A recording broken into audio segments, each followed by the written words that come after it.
तर माझं सासरचं गाव कोणचं आहे हे बऱ्याच जणींना जाणून घ्यायचं आहे. आजच्या व्हिडिओमध्ये पुढे तुम्हाला सांगतेच. तर आज मी निघाले होते आमच्या गावाकडे म्हणजे सासरी, आणि आता तिकडे जायचं म्हणजे काहीतरी निमित्त कारण असं तेव्हाच आम्ही निघत असतो. तर अर्जंट रात्रीच ठरलेला होता हा प्लॅन, आणि मग सकाळी आम्ही निघालो. लेकरं घरीच होते कारण की त्यांचा ॲन्युअल डेचं प्रॅक्टिस चालू आहे. झाला आता आजच्या दिवस आहे आणि उद्या त्यांचा ॲन्युअल डे प्रिया आणि प्रक्षिताचा. तसं तर घरून आम्ही लवकरच निघालो होतो, पण सिटीतून थोडं बाहेर यायला वेळच लागतो ट्रॅफिकमुळे, आणि परत मग वाटेत येताना एक गेट लागला होता, ट्रेन आली होती. तर तसं ताट वगैरे बघून तुम्हाला थोडासा अंदाजा आलाच असेल, तरी पण मी सांगते तुम्हाला. आमच्या ननंदबाई आहेत, त्यांना ना पाहुणे आले होते बघायला, तर त्याचाच हा कार्यक्रम होता. आणि म्हणून कधी कधी काही गोष्टी असतात ज्या डिटेलमध्ये आपण व्हिडिओमध्ये नाही घेऊ शकत, तर शॉर्टमध्ये तुम्हाला सांगितलं मी.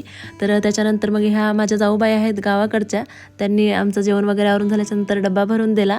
मग सगळ्यांचं दर्शन घेऊन कुंकू हे लावून मग मी निघाले घराकडे. तर माझं सासरचं जे गाव आहे ते आहे मिरखेल, जे की परभणी जिल्ह्यामध्ये येतं. त्याच्यानंतर मग मी घरी आले, आणि घरी आल्याच्यानंतर प्रक्षिता पण नेमकी स्कूलमधून आली होती.